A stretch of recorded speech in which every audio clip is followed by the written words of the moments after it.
तो हेलो बच्चों, कैसे हो सारे। स्वागत है आप लोगों का एजुकेशन पॉइंट ऑनलाइन के अंदर। तो बच्चों, हम लोग अब बात करने वाले हैं फिफ्थ यूनिट के कुछ अंतिम चरणों की, मतलब कुछ आखिरी पॉइंट्स बचे हैं हमारे फिफ्थ यूनिट के अंदर, जिनमें से भैया एक पॉइंट कहलाता है हमारा मोड ऑफ ट्रांसफर। भैया मोड ऑफ ट्रांसफर क्या होता है एक बार हमको बता दो सबसे पहले, ताकि हम थोड़ा है ना दिमाग में इस चीज का बैलेंस बना लें कि आप जो बताने वाले हो। ठीक है भाई, तो मैं आपको क्या बताता हूं, मैं आपको ये बताता हूं, मैंने ये बता रहा है कि भैया ये होता है, मान लो हमारा सीपीयू, ये हमारा मान लो क्या है, ये हमारा है सीपीयू। ठीक है, सीपीयू किस पे प्रोसेस करता है, सीपीयू प्रोसेस करता है डेटा पे और इंस्ट्रक्शन पे। ठीक है, डेटा पे और इंस्ट्रक्शन पे सीपीयू प्रोसेस करता है। ठीक है भैया, और ये इंस्ट्रक्शन और डेटा मुझे कहां मिलते हैं, ये इंस्ट्रक्शन और डेटा मुझे मेमोरी के अंदर मिल जाते हैं। ठीक है भाई, यहां पर हमको मेमोरी के अंदर मिल जाते हैं। यहां पर मैं सारी तरह की मेमोरी बात कर रहा हूं, यहां पर मैं सारी ऑल टाइप्स ऑफ मेमोरी। ठीक है, यहां पर मैं ऑल टाइप्स ऑफ मेमोरी की बात कर रहा हूं। ठीक है भाई, लेकिन सीपीयू को हमने एक और सुविधा दी। कौन सी सुविधा दी कि हम लोग भैया हमारे पेरिफेरल डिवाइसेस से भी आपको इनपुट और आउटपुट देंगे। फिलहाल के लिए मैं मान लेता हूं वो पेरिफेरल डिवाइस मेरे इनपुट आउटपुट डिवाइसेस हैं, जिसके अंदर मैं डिस्प्ले, कीबोर्ड और माउस की बात कर रहा हूं। ठीक है भाई, चलो, तो मैंने क्या किया, ये इनपुट आउटपुट डिवाइस दिए सीपीयू को, पर सीपीयू तो बहुत फास्ट है, सीपीयू तो बहुत फास्ट है, इनपुट आउटपुट डिवाइस मेरे स्लो है। तो भैया हमको इसके लिए एक इंटरफेसिंग की जरूरत पड़ती है, जो कि हम क्या करेंगे। ठीक है, इसके लिए मुझे, ठीक है, और इसके लिए मुझे एक इंटरफेसिंग की जरूरत पड़ती है, जो कि मैं यहां पर लगाने वाला हूं। कहते नहीं मैं ये इंटरफेसिंग क्या करेगी, इंटरफेसिंग मेरे इनको कनेक्ट कर लेगी और सीपीयू के साथ उसका प्रोग्राम, मतलब सीपीयू के साथ प्रोसेसिंग करवा देगी। ठीक है भैया, इतनी बात हमको समझ में आई। अब क्या होता है, होता यह है कि इसके बीच में हम कुछ मोड्स का इस्तेमाल करते हैं। कुछ मोड हैं, उनके अकॉर्डिंग ही हमारे पेरिफेरल डिवाइसेस जो है वो सीपीयू से बात कर पाएंगे, या फिर अपना इंस्ट्रक्शन और डेटा है वो हमारे प्रोसेसर तक पहुंचा पाएंगे विदाउट उन, ठीक है, उन मोड्स के बिना जो है वो ये चीज थोड़ी सी डिफिकल्ट हो जाती है। क्या इतनी बात आपको समझ में आई? अब बात करते हैं उन मोड्स की, वो कौन से मोड्स हैं जिनके अंदर मेरे पेरिफेरल डिवाइसेस जो हैं, या फिर input output device to the specific बात करूं तो भैया वो कैसे मेरे सीपीयू के साथ काम करवाते हैं। ठीक है, पहला मोड कहलाता है प्रोग्राम्ड आईओ। क्या भैया, पहला मोड है प्रोग्राम्ड आईओ। तो प्रोग्राम्ड आईओ सिंपल सी बात बोलता है कि हमारा जो सीपीयू है कंटिन्यूअसली निगरानी रखेगा कि कब हमारे इनपुट आउटपुट डिवाइस फ्री हो जाए। ठीक है भाई, देखो सीपीयू क्या है, बहुत तेज काम करता है, पर इनपुट आउटपुट डिवाइस उतनी तेज काम नहीं करते। ठीक है भाई, इनपुट आउटपुट डिवाइस अगर एक की से दूसरी की दबाने के बीच में अगर 2 सेकंड का गैप ले लेते हैं, तो और सीपीयू 2 सेकंड में बार बार जाके उस जगह की निगरानी रखता है कि अब फ्री हो गया क्या, अब फ्री हो गया क्या, अब फ्री हो गया क्या। 2 सेकंड के अंदर सीपीयू ये कितनी सारी बार कर सकता है, क्योंकि 2 सेकंड के अंदर सीपीयू मिलियंस इंस्ट्रक्शन या 2 मिलियन इंस्ट्रक्शन कर सकता है। तो उतनी देर में ये कितनी बार आके देख के चला जाएगा कि तुम फ्री हो क्या, तुम फ्री हो क्या, तुम फ्री हो क्या। जैसे आप करते हो कि आप फ्री हो क्या, आप फ्री हो क्या। ठीक है, वो बोलती है नहीं मैं फ्री नहीं हूं, नहीं मैं फ्री नहीं हूं। ठीक है भाई, तो ऐसा नहीं करना। कुल मिला के आपको सीपीयू नहीं बनना है, बस बेसिकली सीपीयू ऐसे काम करता है कि वो बार बार हमारे पेरिफेरल डिवाइसेस से पूछता है कि क्या आप फ्री हो। ठीक है भाई, और जैसे ही मेरा कीबोर्ड या माउस ये बोलता है कि हाँ मैं फ्री हूं, अब बताओ क्या करना है। ठीक है, तो उसी टाइम पे सीपीयू अपना काम इसको दे देता है, और भैया ठीक है, उसी टाइम पे सीपीयू वहां से इनपुट और आउटपुट को ले लेता है और अपना काम करना शुरू कर देता है। ठीक है भैया, क्या इतनी बात समझ में आई? तो प्रोग्राम्ड आईओ ये बोलता है कि हमारा जो प्रोसेसर है वो कंटिन्यूसली ये चीज मॉनिटर करता है कि पेरिफेरल डिवाइस का स्टेटस क्या है, आर दे फ्री और नॉट, ये फ्री हैं कि नहीं है। और ऐसा होता है तो भैया फिर डेटा ट्रांसफर हो जाता है। क्या इतनी बात समझ में आई? अगर वो फ्री होते हैं तो डेटा ट्रांसफर हो जाता है। चलो भाई, ये चीज हमको समझ में आई कि हमारे स्टेटस को चेक किया जाएगा। किसको चेक किया जाएगा? स्टेटस को चेक किया जाएगा। तो हमको स्टेटस को चेक करना पड़ेगा, जिससे ये पता चलेगा कि हमारा जो पेरिफेरल डिवाइसेस है वो फ्री है कि नहीं है, और फ्री होगा तो सीपीयू वहां से डेटा को ट्रांसफर कर लेगा। चलो भाई, इतनी बात समझ में आई। उसके बाद बात करते हैं भैया अगले मोड की, जिसका नाम है interrupt initiated mode, interrupt initiated IO mode, या फिर इसको केवल इंटरप्ट मोड बोल देते हैं, सिंपली इसको इंटरप्ट मोड भी बोल देते हैं। ठीक है भाई, इसके अंदर क्या होता है, ठीक है भाई, तो मैंने आपको पिछली वीडियो में बताया था कि भैया मैंने जैसे प्रिंटर को 5 पेज प्रिंट करने को दिए हैं, और उससे पहले मैं जाके प्रिंटर से पूछ लेता हूं कि क्या आप फ्री हो। बोला मैं अभी फ्री नहीं हूं, पर जब फ्री होऊंगा तो मैं आपको बता दूंगा। ठीक है, तो सीपीयू गया अपना काम करने चला गया। इतनी देर में क्या किया, प्रिंटर फ्री हुआ, प्रिंटर ने बोला हेलो मैं फ्री हूं, आ जाओ। ठीक है, और फिर क्या होगा, सीपीयू हमारा एक पेज प्रिंटर को प्रिंट करने दे देगा। बोला कि जब हो जाए तो बता देना। इतने में सीपीयू अपना काम करने लगा। उतनी देर में करके उसने पहला पेज प्रिंट कर दिया। जैसे ही पहला पेज प्रिंट कर दिया, सीपीयू को हमारे प्रिंटर ने बोल दिया कि वो हो गया प्रिंट, अब बताओ क्या करना है। वो एक और पेज दे देगा। वो जब तक वो प्रिंट करेगा सीपीयू अपना काम करेगा। तो बेसिकली हो क्या रहा है, एक दूसरे को इंटरप्ट दिया जा रहा है, या फिर बताया जा रहा है कि मैं फ्री हो गया हूं, या फिर फ्री हो जाओ तो बता देना। कुल मिला के ये समझ रहे हो मेरी बात, बताया जा रहा है हर बात पे, हर एक प्रोसेस के बाद लास्ट में एक सिग्नल जाता है कि भैया फ्री हो जाओ तो बता देना, वो बोलता है हाँ मैं फ्री हो गया हूं। मतलब बेसिकली कम्युनिकेशन लगातार हो रहा है, एक दूसरे को इंटरप्ट भेजे जा रहे हैं। क्या इतनी बात आपको समझ में आई? हाँ भैया यही होता है, बार बार क्या होता है, नोटिफिकेशन दिया जाता है एक दूसरे को। जैसे आपने नोटिफिकेशन देखा होगा ना, आप मेरी वीडियो देख रहे हो और एकदम से उनका मैसेज आ जाता है, तो आप मेरी वीडियो पॉज करके वहां पर जाके उनका रिप्लाई देने लगते हो। बड़े ही गद्दार हो, गद्दारी कर बे, ठीक है भाई। तो ऐसा नहीं करना होता भैया। यहां पर क्या है, नोटिफिकेशन आएगा, नोटिफिकेशन क्या बोलेगा कि प्रिंटर ये बोलेगा कि भैया मैं फ्री हूं, बताओ क्या करना है, ठीक है भाई। वो एक पेज उसको देगा प्रिंटर को, प्रिंटर उसको जब तक प्रोसेस करेगा तब तक सीपीयू अपना काम करता रहेगा उनकी तरह, ठीक है भाई। और जैसे ही वो प्रिंटर उसको पेज को प्रिंट कर देगा, हमारे सीपीयू को सिग्नल भेजेगा कि मैं हो गया, आपका काम हो गया, बताओ और कुछ है क्या, या फिर मैं जाऊं फिर अपना काम करने, ठीक है भाई। कहती बात समझ में आई? तो इसको बोला जाता है इंटरप्ट इनिशिएटेड मोड, या फिर सिंपली इंटरप्ट मोड भी इसको बोल देते हैं। क्या इतनी बात आपको समझ में आई? बहुत बढ़िया। अब बात करते हैं मेरे लास्ट, जिसका नाम होता है डायरेक्ट मेमोरी एक्सेस, या फिर डीएमए जिसका शॉर्ट फॉर्म होता है। कई बार एग्जाम में डायरेक्टली इससे क्वेश्चन आ जाता है, आपसे मोड ऑफ ऑपरेशन नहीं पूछता या डेटा ट्रांसफर के मोड्स नहीं पूछता, वो सिंपली ये बोल देता है कि भैया डायरेक्ट मेमोरी एक्सेस समझाओ, ठीक है। तब भी आपको इन दोनों को बताना ही है। क्यों बताना है? क्योंकि भैया मैं आपको एक चीज बताता हूं, मैं आपको क्या बताता हूं कि भैया मेरे जो प्रोग्राम्ड आईओ है और इंटरप्ट इनिशिएटेड मोड है, वहां पर सीपीयू का इन्वॉल्वमेंट होता है, सीपीयू वहां पर इन्वॉल्व होता है। पर डीएमए के अंदर मेरे इनपुट आउटपुट डिवाइस बिना सीपीयू से कोई चर्चा करे डायरेक्टली सीधे के सीधे मेमोरी से बात कर लेते हैं, ठीक है भाई। ये सीधे सीधे डायरेक्टली मेमोरी से बात कर लेते हैं। कौन सा? मेरा इनपुट आउटपुट जो है, मेरी पेरिफेरल डिवाइसेस हैं, वो डायरेक्ट मेमोरी से बात करते हैं, जिसको बोला जाता है डायरेक्ट मेमोरी एक्सेस। सीपीयू का कोई इन्वॉल्वमेंट यहां पर नहीं होता। ये चीज थोड़ी सी गलत है, कोई तो होता है, थोड़ा सा इन्वॉल्वमेंट होता है, बस थोड़ा सा ही होता है। वो क्या थोड़ा सा इन्वॉल्वमेंट है मैं आपको बताता हूं। पहले मैं आपको यहां पर डेफिनेशन बता देता हूं इसकी, भैया होता क्या है इसके अंदर।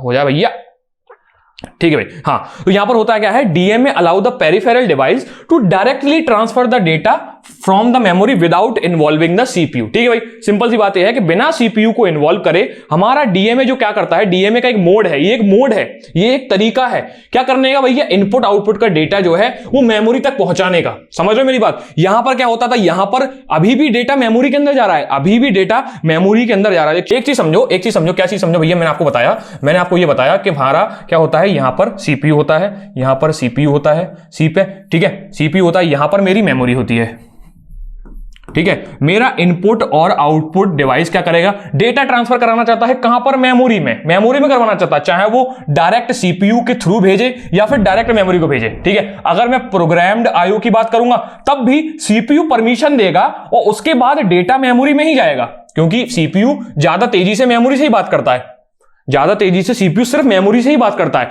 तो क्या होगा, प्रोग्राम्ड आईओ के अंदर परमिशन सीपीयू देगा और डेटा मेमोरी के अंदर जाएगा। ऐसे ही हमारा इंटरप्ट मोड के अंदर भी क्या होगा, इंटरप्ट मोड के अंदर परमिशन सीपीयू देगा पर डेटा मेमोरी के अंदर ही जाएगा। लेकिन हमारे डीएमए के अंदर क्या होगा, ये चीज डायरेक्ट डेटा मेमोरी के अंदर पहुंचाएगी, उसके बाद सीपीयू का जब मन होगा मेमोरी से डेटा को उठा लेगा।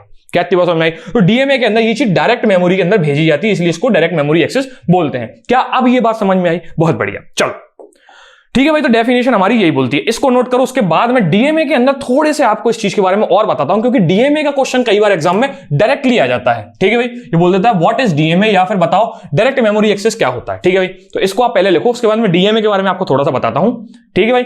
डीएमए के अंदर अगर भी डायरेक्ट क्वेश्चन आ जाता है तब भी आपको इतनी थ्योरी तो फिर भी लिखनी है। फिर उसके बाद डीएमए के अंदर अब जो मैं बोलूंगा उसको बहुत ध्यान से सुनना, क्योंकि सर्किट डायग्राम्स ये सब काफी डिफिकल्ट है।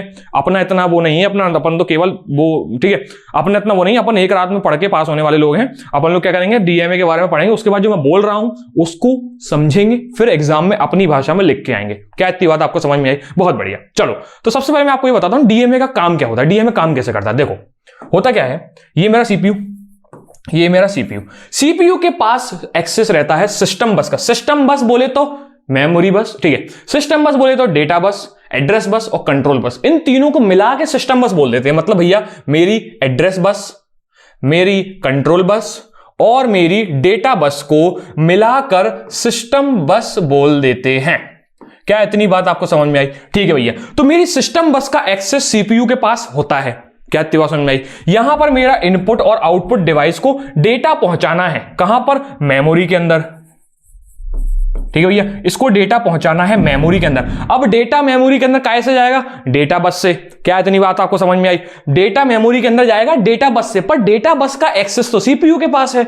लेकिन जब सीपीयू अगर ये एक्सेस इनपुट आउटपुट को दे दे, समझना मेरी बात, अगर ये डेटा बस का एक्सेस हमारा इनपुट आउटपुट के पास आ जाए तो भैया मेमोरी के अंदर डालने में डेटा में कोई दिक्कत नहीं होगी। क्या हम डेटा को मेमोरी के अंदर डाल सकते हैं? फिर तो कोई दिक्कत ही नहीं है, क्योंकि हमको सीपीयू से बार बार इसलिए पूछना पड़ रहा था क्योंकि डेटा बस का एक्सेस सीपीयू के पास है। वो जो प्रोग्राम्ड आईओ और इंटर इनिशिएटेड मोड है, उन दोनों यही करते थे। सीपीयू क्या करता था? सीपीयू यहां से डेटा को लेता था और अपनी जिम्मेदारी पे, ठीक है, सीपीयू यहां से डेटा को लेके अपनी जिम्मेदारी पे डेटा बस के ऊपर चढ़ा के और मेमोरी तक भेजता था। ठीक है भाई, लेकिन इसके अंदर प्रोसेस काफी स्लो थी। तो अब क्या हुआ भैया, हमने बोला डीएमए के अंदर तुम बीच में मत आओ यार, तुम बस इतना करो, तुम मुझे बस सिस्टम बस की चाबी दे दो, मुझे मेरी सिस्टम बस की चाबी दे दो, जहां से मैं अपनी डेटा बस को उठाऊं और उसके अंदर अपने वैल्यू को रख के और डायरेक्ट मेमोरी के अंदर पहुंचा दूं। क्या इतनी बात समझ में? पर क्या होता है, कंप्यूटर के अंदर कुछ सिक्योरिटी कंसर्न होते हैं, मतलब भैया कुछ पाबंदियां होती हैं। हर डेटा हम लोग कंप्यूटर का नहीं पहुंचा सकते। क्यों? वायरस भी आ सकते हैं, मेलवेयर हो सकते हैं, कुछ टॉर्जन हॉर्सेस, मतलब कुछ गंदी खराब चीजें आ सकती हैं कंप्यूटर के अंदर। तो सीपीयू बोलता नहीं है यार देखो ऐसा नहीं होगा कि हम तुम्हें खुली छूट दे दें, ऐसा पूरी खुली छूट नहीं मिलेगी। एक काम करो, मुझसे पूछो, मुझे ये बताओ कि तुम कितना डेटा और क्या डेटा ट्रांसफर करवाना चाहते हो, बस इतना ही काम है। इनपुट आउटपुट डिवाइस ये बता देगा सीपीयू को कि भैया ये जो इतने डेटा है, मतलब मान लो 100 डेटा है, ठीक है, तो मैं क्या बोलूंगा, ये बोलेगा कि 0 से 99 तक, मतलब वो उसका स्टार्टिंग एड्रेस और एंड एड्रेस और नंबर ऑफ काउंट, बेसिकली कुल मिला के स्टार्टिंग एड्रेस से एंड एड्रेस के बीच की इंफॉर्मेशन दे देगा कि भैया इतने से इतना डेटा है, ठीक है, और इसके अंदर इतना टाइप है, मतलब ये इस टाइप का डेटा है। बस वो इतना पूछ लेगा सीपीयू से, वो बोल देगा कि ठीक है ये लो चाबी। क्या ये आपके दोस्त जैसा कि ओए कहाँ जा रहा है, वो अपने उसको घुमाने जा रहा हूँ, नहीं मैं चाबी नहीं दे रहा, नहीं वो मम्मी को हॉस्पिटल छोड़ने जा रहा हूँ या फिर मम्मी को ऑफिस छोड़ने जा रहा हूँ, अच्छा फिर ले चाबी ले। समझ लो मेरी बात? ठीक है भाई। तो बेसिकली थोड़ा सा ऐसा बोल के कि भैया मुझे इतना मतलब थोड़ा सा बता के कि मुझे इतना डेटा और ये डेटा देना है, तो एक काम करो, ये लो चाबी। सीपीयू सिस्टम बस की चाबी आउटपुट डिवाइस को दे देगा, इनपुट आउटपुट डिवाइस को, और होगा क्या भैया, जैसे ही इसको डेटा बस की चाबी मिलेगी, डेटा बस के ऊपर चढ़ा के सारा मेमोरी के अंदर डेटा भर दिया जाएगा। बस यही होता है हमारा डीएमए का कॉन्सेप्ट, खत्म बात। इसके अलावा अगर आपको कुछ और लिखना है तो सिंपल सी बात है, आपको बस यही चीज मैंने आपको बोली, थोड़ा डायग्राम से रिप्रेजेंट कर देना, पूरे नंबर दे देगा। तो इसके अंदर ज्यादा डिटेल में जाने की जरूरत नहीं है आपको।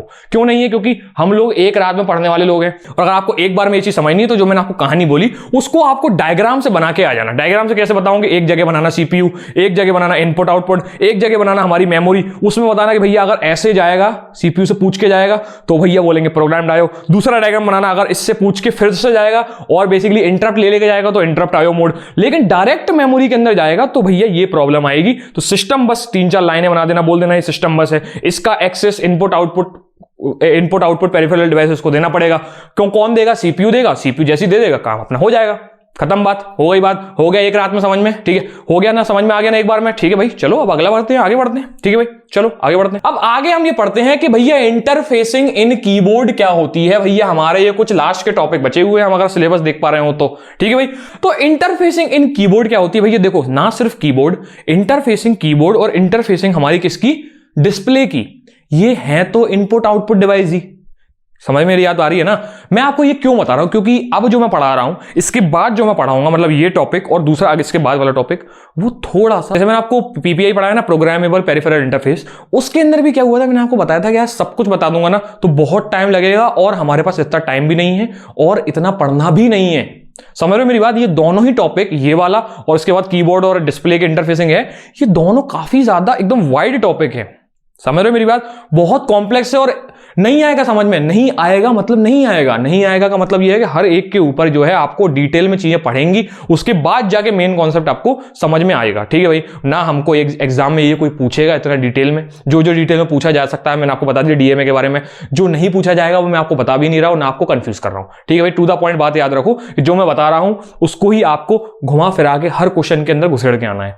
नंबर मिल जाएंगे, कोई दिक्कत नहीं है, बस रिप्रेजेंटेशन का तरीका आना चाहिए, फेल कोई नहीं होगा। कहती बात समझ में आई? तो भैया देखो, अगर ठीक है, देखो भाई, अगर इंटरफेसिंग कीवर्ड के अंदर क्वेश्चन आता है तो सबसे पहले आपको इंटरफेसिंग लिखनी है। कहती बात समझ में आई? उसके बाद आपको कीबोर्ड के बारे में बताना है कि कीबोर्ड एक इनपुट आउटपुट डिवाइस है। भैया बहुत ज्यादा ही ऐसे नहीं बता रहे आप, ठीक है, ऐसे ही होता है। पहले आपको इंटरफेसिंग बतानी है, फिर कीबोर्ड एक इंटरफेसिंग ठीक है, फिर कीबोर्ड एक पेरिफेरल डिवाइसेस है, तो पेरिफेरल डिवाइसेस के बारे में बताना है आपको। उसके बाद आपको बेसिकली ये बताना है कि मोड ऑफ ट्रांसफर क्या होता है। जो मैंने अभी आपको जस्ट इससे पहले वाली वीडियो में बताया, ठीक है, मैंने आपको जस्ट इससे पहली वाली स्लाइड में बताया, उसके अंदर मैंने आपको बताया कि इनपुट आउटपुट के मोड्स क्या क्या होते हैं, बस खत्म बात। उसके बाद बताना कि कीबोर्ड जो है वो एज अ पेरिफेरल डिवाइसेस मेरे प्रोसेसर से कैसे बात कर सकता है, जैसे मैंने अभी आपको पिछली वाली स्लाइड में बताया, ठीक है भाई, बहुत बढ़िया। उसके बाद इस डेफिनेशन को लिखना, उसके बाद क्या लिखना है, उसके बाद लिखना है भैया मुझे इंटरफेसिंग ऑफ कीबोर्ड्स के बारे में। इंटरफेसिंग ऑफ कीबोर्ड के मतलब क्या है भैया, ये बोलता है कि भैया इंटरफेसिंग ऑफ कीबोर्ड ये बोलता है कि मेरा जो कीबोर्ड है उसको कनेक्ट करना है मेरे प्रोसेसर के साथ, या फिर छोटे डिवाइस के लिए बोलूं तो माइक्रो कंट्रोल, जो छोटे छोटे डिवाइस होते हैं ना, ठीक है, पेजर जैसे हुए और वो छोटे छोटे गेमिंग वो बटनों वाले गेम होते हैं, उनकी बात कर रहा हूं मैं माइक्रो कंट्रोलर, ठीक है। तो मेनली मेरा जो सीपीयू होता है वो प्रोसेसर है, ठीक है, तो मेरी सीपीयू की बात होगी। सीपीयू को कीबोर्ड से कैसे कनेक्ट करना है ये मेरा इंटरफेसिंग जो है कीबोर्ड का समझता है, इस पूरी नॉलेज को वो रखता है। क्या बात समझ भाई। अब ये यूज का होंगे भैया, ये यूज होंगे कुछ एटीएम में देखा होगा आपने, नंबर डालने के लिए एक कीबोर्ड कीपैड टाइप का होता है, ठीक है भाई। एम्बेडेड सिस्टम जैसे वो छोटे छोटे गेम होते हैं, पेजर देखा होगा आपने, पेजर, पुष्पा मूवी देखी है, पुष्पा मूवी में वो जो अल्लू अर्जुन यूज करता है ना, वो ऐसे देख के बताता है डेंजर, ठीक है, कुछ भी दे देता है कि सक्सेसफुल, बेसिकली कुछ भी काम होता है तो अल्लू अर्जुन पेजर देखता है, उसे पेजर बोलते हैं, ठीक है भाई, पेजर की बात कर रहा हूं। और बोला कंज्यूमर इलेक्ट्रॉनिक्स के डिवाइसेस आपने देखे होंगे, जैसे कैलकुलेटर देखो, आपका खुद के पास कैलकुलेटर होगा, वो सारे इलेक्ट्रॉनिक डिवाइसेस है। तो यहां पर हमको कीबोर्ड्स की जरूरत पड़ती है।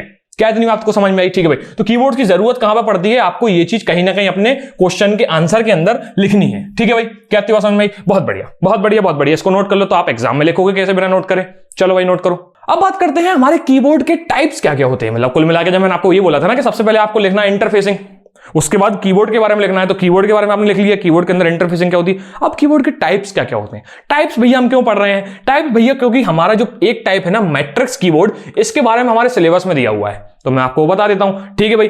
तो भैया मैट्रिक्स कीबोर्ड होता है, मैट्रिक्स कीबोर्ड के अंदर हम रोज एंड कॉलम्स का यूज करते हैं एंड मैट्रिक्स बनाते हैं। कैसे बनाते हैं मैं अभी आपको इसके 2-3 स्लाइड के बाद बताने वाला हूं। अभी इसको 2 मिनट के लिए होल्ड पे डालो, मैं आपको पीसी कीबोर्ड के बारे में। पीसी कीबोर्ड भैया जो हमारा नॉर्मल कीबोर्ड होता है, जो अपने पास और आपके पास आपके कंप्यूटर के ऊपर होता है, उसे बोलते हैं पीसी कीबोर्ड, ठीक है भाई। इतना डिटेल मत जाओगे वो कैसे काम करता है, वो मैं आपको मैट्रिक्स कीबोर्ड के अंदर बताऊंगा। बस इतना याद रखो कि इसके अंदर कुछ स्पेसिफिक इंटरफेसेस और ड्राइवर्स होते हैं, बस, ठीक है। यही कुछ स्पेशल फंक्शनैलिटीज होती हैं, चांद से उतर के आती हैं, बस अपन को एग्जाम में इतना ही लिखना होता है, ठीक है, सामने वालों को बताने के लिए कि हाँ थोड़ा बहुत आता है हमको भी, ठीक है। बस नाम लिख देना पीसी कीबोर्ड, पीसी कीबोर्ड के अंदर it require specific interface and drivers, ठीक है भाई। चांद से उतर के आती हैं चीजें, बहुत बड़ी बड़ी होती हैं, ठीक है। चलो इतनी बात समझ में, ठीक है, ये चीज मैं आपको ऐसा बोल रहा हूं, लिख के मत आना ये सब चीजें, बस।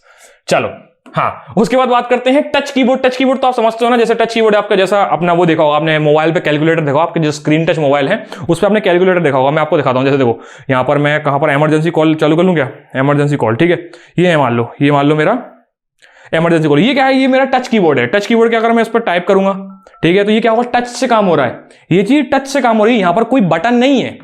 क्या इतनी बात समझ में, यहां पर कोई बटन नहीं है, तो यहां पर लिख देना भैया इसके अंदर बटन्स नहीं होते, इसके अंदर टच पे काम होता है, ये टच बेस्ड डिवाइस पे काम करते हैं, बस ये लिखना होता है, ठीक है। क्यों, क्योंकि हमारा मेन मुद्दा क्या है, ये हम ये सब बस सब्स्टिट्यूएंट एक्स्ट्रा पेज भरने के लिए याद करके जा रहे हैं।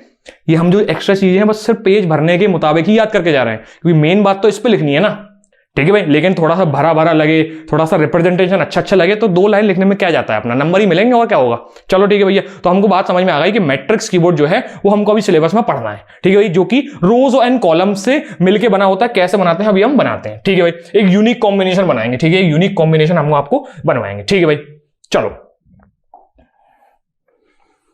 ठीक है, अब बात करते हैं इनका स्ट्रक्चर कैसा होता है। किसका भैया, मेरी मैट्रिक्स कीबोर्ड का स्ट्रक्चर कैसा होता है मैं आपको बताने वाला हूं, ठीक है, मैं आपको बताने वाला हूं। मैंने आपको बताया कि भैया मैं अगर 1 दबाऊंगा तो 1 स्क्रीन पे आएगा, अगर मैं 2 दबाऊंगा तो 2 स्क्रीन पे आएगा, चलो ये तो नंबर हुए।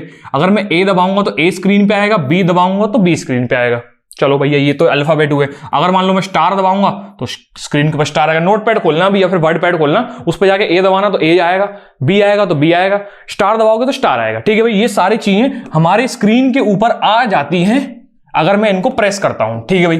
क्या आती बात समझ में आई, ठीक है। तो मैं एक बात बताओ, अगर मान लो फॉर एग्जांपल मैं 4 कीज लेता हूं, कोई भी 4 कीज, मान लो मैंने ए ले लिया, बी ले लिया, सी ले लिया और डी ले दिया, ठीक है भाई। ये मेरा क्या है, ये मेरा है इंटरफेस, ये क्या है मेरा इंटरफेस है, ठीक है भाई। इस इंटरफेस को बात करवानी है किससे, मेरे सीपीयू से। किससे बात करवानी है, मेरी सीपीयू से, क्योंकि भैया इस चीज के ऊपर प्रोसेसिंग इसका करना क्या है तो सीपीयू बताएगा ना। हम तो अबोध हैं, मतलब हम तो बेवकूफ है, हमको कुछ नहीं मालूम, लेकिन पता किसको है, सीपीयू। तो सीपीयू तक ये चीज पहुंचानी पड़ेगी, सीपीयू के अंदर ये चीज इंटरफेस पहुंचा देगा, वो भूल जाओ अभी कैसे, बस पहुंचा देगा। ठीक है, क्या इतनी बात समझ में? ठीक है, मैं अगर इसको ऐसे ऐसे ऐसे ऐसे इन चारों को एक लाइन से कनेक्ट कर दूं इंटरफेस के साथ, तो होगा क्या? होगा ये कि सीपीयू को एक चीज पता चलेगी कि इन चारों में से कोई एक की प्रेस हुई है। अब वो कौन सी, सीपीयू को कैसे पता? क्योंकि भैया होता ये है कि भैया अगर ए प्रेस होगा तो यहां पर ए का सिग्नल जाएगा, अगर बी प्रेस होगा तो बी का सिग्नल जाएगा, सी प्रेस होगा और सी का सिग्नल जाएगा, डी प्रेस होगा और डी का सिग्नल जाएगा। सिग्नल क्या होता है? 0 या फिर 1। ठीक है, ऐसा तो नहीं होगा कि यहां ए प्रेस होगा तो यहां ए लिख के जाएगा, ए जा रहा है यहां पर, ए तो नहीं जाएगा। बस ये कोई कौन सा बटन प्रेस हुआ, बस ये चीज 0 1 से पता चल जाती है। किससे भैया? 0s and 1 से। अगर इनमें से किसी एक पे भी 0 आया तो पता कैसे चलेगा किस पे आया? क्योंकि ये सब तो एक ही लाइन से कनेक्टेड है ना। चलो भैया, ये भी आपकी बात मान ली। अगर मान लो मैं इन सब को अलग अलग लाइन से कनेक्ट कर देता हूं, अगर मान लो मैं यहां पे सबको अलग अलग लाइन से कनेक्ट कर देता हूं, ए के लिए एक अलग लाइन, बी के लिए एक अलग लाइन, सी के लिए अलग लाइन और एक डी के लिए अलग लाइन। ठीक है भाई, इससे तो बिल्कुल कंफर्म पता ही चल जाएगा। अगर मैं ए को प्रेस करूंगा तो ए का इंफॉर्मेशन आ जाएगी, बी को प्रेस करूंगा तो बी की इंफॉर्मेशन आ जाएगी, आराम से सीपीयू को पता चल जाएगा कि कितनी कीज प्रेस हो गई। लेकिन भैया ऐसा जरूरी है कि क्या मैं सिर्फ 4 ही चीजें यूज करूंगा? क्या सिर्फ मैं 4 ही अल्फाबेट्स को यूज करूंगा? भैया ABCD के अंदर और भी होते हैं, Z तक होते हैं। ठीक है, ये Z तक होते हैं। ठीक है, ये 1 2 3 में 0 से लेके 9 तक होते हैं, मतलब कुल मिलाकर 10 यहां पर कैरेक्टर्स होते हैं और काफी सारे स्पेशल कैरेक्टर्स भी होते हैं हमारे पास। क्या होते हैं भैया? हैशटैग हुआ, ठीक है, @ हुआ, और क्या हुआ भैया? एपोस्ट्रोफी एस, कॉमा हुआ, ठीक है, प्लस का साइन, माइनस का साइन, दुनिया भर के स्पेशल कैरेक्टर्स भी होते हैं।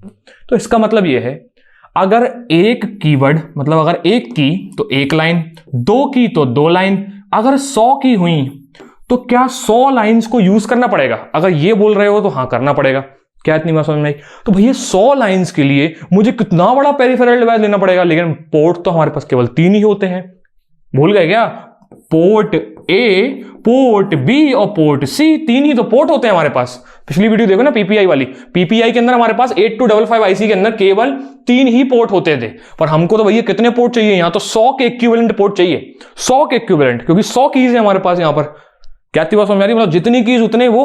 तो हमने क्या किया? हमने काम किया, एक मेथड बनाया कि हम काम करते हैं, हम लोग ऐसा नहीं करते, हम हर एक की पे हर एक लाइन के बारे में या हर एक वायर के बारे में बात नहीं करेंगे। हम एक बोलेंगे कुछ कुछ अच्छा सोल्यूशन निकालो यार, आप एज ए प्रोग्रामर बहुत ज्यादा लॉजिक की कुछ बात करो तो मजा आए। तो हमने क्या किया? हमने एक मैट्रिक्स बनाई। तो मैट्रिक्स कैसे बनाई भाई? इस डायग्राम को देखो, इस डायग्राम के अंदर मैं ये बताऊंगा आपको कि भैया हमने मैट्रिक्स कैसे बनाई और मैट्रिक्स का मतलब होता क्या है। ठीक है भाई, तो यहां पर देखो हमने क्या किया, हमने कुछ ऐसा एक मैट्रिक्स टाइप का बनाया और इसके ऊपर नंबर्स लिख दिया। अगर मान लो E दबेगा तो ये वाला नंबर क्या है, ये वाली की अंदर जाएगी और ये वाला सर्किट जो है वो कंप्लीट हो जाएगा। सर्किट कंप्लीट के लिए भैया ब्लैक से यूज करो क्योंकि ब्लैक यूज हो रहा है। ठीक है भाई, यहां पर देखेंगे तो ये सर्किट कंप्लीट हो जाएगा। अगर E प्रेस होगी तो ये सर्किट कंप्लीट हो जाएगा। ठीक है, क्या समझ में आई?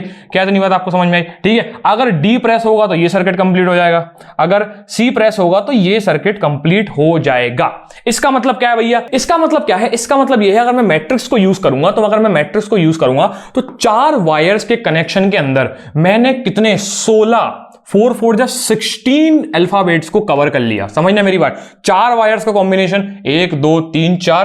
ठीक है, इतनी में 4 वायर्स के कॉम्बिनेशन से मैंने कितने 16 अल्फाबेट्स को कवर कर लिया। ऐसे भी अगर मैं 8 वायर्स का यूज करूं, 8 वायर्स को यूज करूंगा तो 8 8 जा 64 अल्फाबेट्स को कवर कर लूंगा।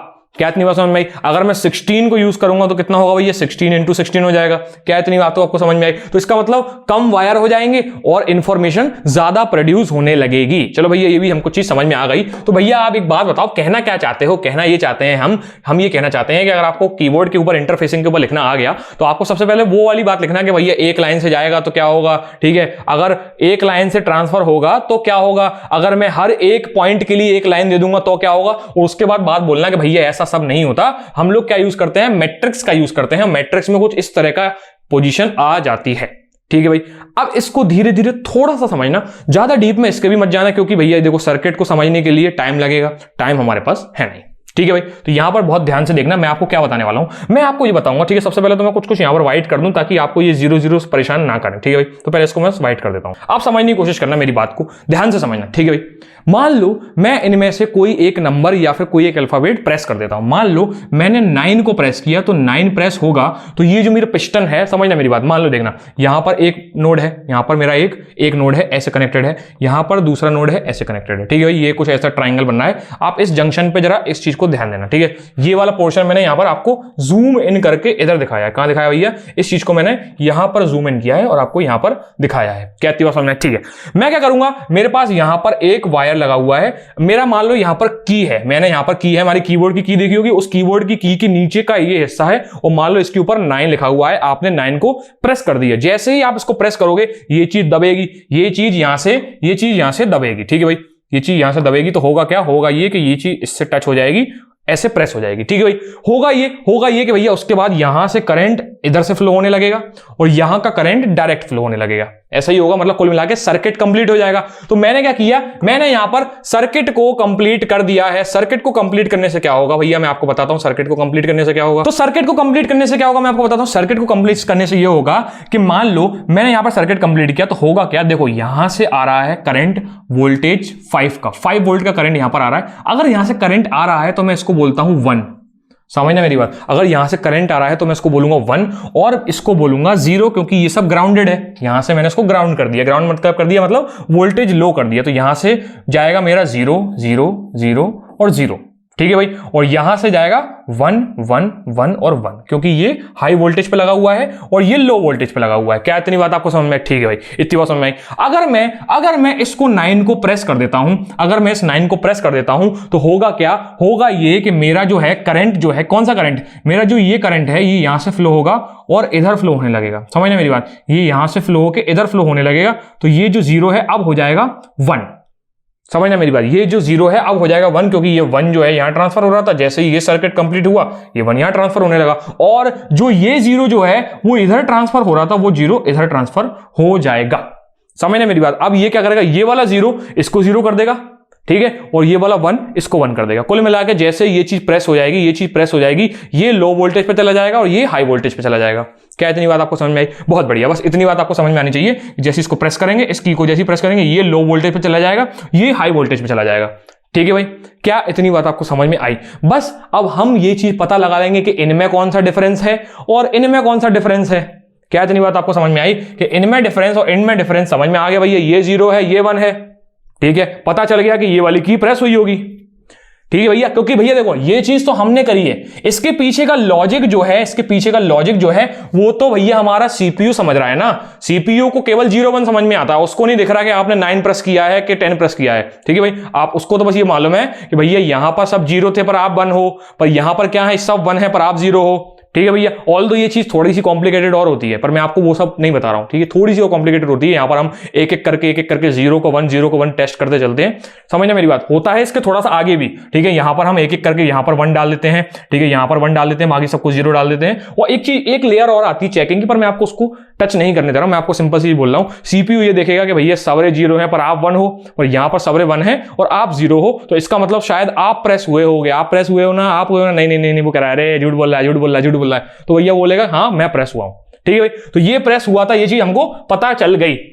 चलो, क्या ये चीज आपको समझ में आई? क्या ये डायग्राम आप बना सकते हो? क्या ये डायग्राम जो है वो आप बना सकते हो अगर आपको क्वेश्चन पूछ लिया जाता है कीबोर्ड के इंटरफेसिंग से? तो भैया एक काम करो, इस डायग्राम को बनाओ और आपको थोड़ा सा डायग्राम बना के अच्छा ही लगेगा, और क्या होगा कि आपके एग्जाम में नंबर भी अच्छे आ जाएंगे। अगर आप ये सेम डायग्राम एग्जाम के अंदर भी बना के आ जाते हो तो बना लो, ठीक है भाई। बहुत बढ़िया, बहुत प्यारा, ठीक है भाई। अब यही चीज जो है मैं आपके सामने लिख के लाया हूं कि ये होती कैसे है। देखो, steps for interfacing, colour change किया जाए, ठीक है। स्टेप्स फॉर इंटरफेसिंग में आपके लिए लिख के लाया, ठीक है। सबसे पहले बात क्या की गई, हमने कनेक्शन किया रोज एंड कॉलम सा पिन से। इसे गीपो पिन कहते हैं, GPIO, ठीक है। इसको GPIO पिंस बोलते हैं। मैं गलती से कुछ और बोल गया, ठीक है, गलती से कुछ और बोल गया मैं। GPIO पिंस बोलते हैं, इससे हमने इसको कनेक्शन किया। बेसिकली मैंने आपको बताया था ये और उसके बाद ये ऐसा कनेक्शन इस तरह का, ठीक है। और मैंने क्या किया, यहां पर एक पिन लगाई, ठीक है, ताकि मैं इसको प्रेस करूंगा ये सर्किट कंप्लीट हो जाए, ठीक है भाई। चलो, तो यहां पर हमने GPIO पिन लगा दिया। अगर आपको ये नाम याद ना रह पाए तो कुल मिला के बोलना कुछ पिंस का अटैचमेंट किया है, ठीक है भाई। उसके बाद ये चीज लिखी हुई है कि ये पुल अप और pull down registers enable stabiliser के ऊपर काम करता है, ठीक है। मैं आपको सिंपल सी एक बात बताता हूं। सिंपल सी बात ये है कि मान लो आपके पास पंखा है, मान लो ये आपके घर का पंखा है जो कि ऐसे चलता है आपका, बड़े अजीब सा पंखा है भैया आपके घर का, ठीक है। मान लो ये पंखा है आपके घर पे चलता है, यहां पर एक रेगुलेटर होता है। रेगुलेटर क्या है, मान लो 0 से लेके 1 2 3 4 5 और 6, मतलब ऐसे आपके रेगुलेटर पे वो बने होते हैं। अभी समय मान लो हमारा कांटा 1 के ऊपर है, तो पंखा थोड़ा धीरे धीरे घूम रहा है। ये चीज होती क्या है, होती ये है कि भैया ये सारे जो अपने नंबर होते हैं ये अलग अलग वोल्ट, अलग अलग रजिस्टर पे सेट होते हैं, समझना मेरी बात, ठीक है। ये चीज अलग अलग रजिस्टर पे सेट होती है। क्या होता है, मान लो मेरा करंट यहां से फ्लो हो रहा है और इसके बीच में एक रजिस्टर आया और रजिस्टर वो कनेक्ट हुआ 0 से, ठीक है भाई, या फिर रजिस्टर नहीं आई, ये हो गया किससे, 6 से कनेक्ट हो गया, ठीक है। 6 से समझना, हमारे पास एक और पाथ था जिसके ऊपर रजिस्टर था और इसके ऊपर 5 से कनेक्शन था, ठीक है। एक और पाथ था जिसके ऊपर रजिस्टर था, ये 4 से कनेक्टेड था,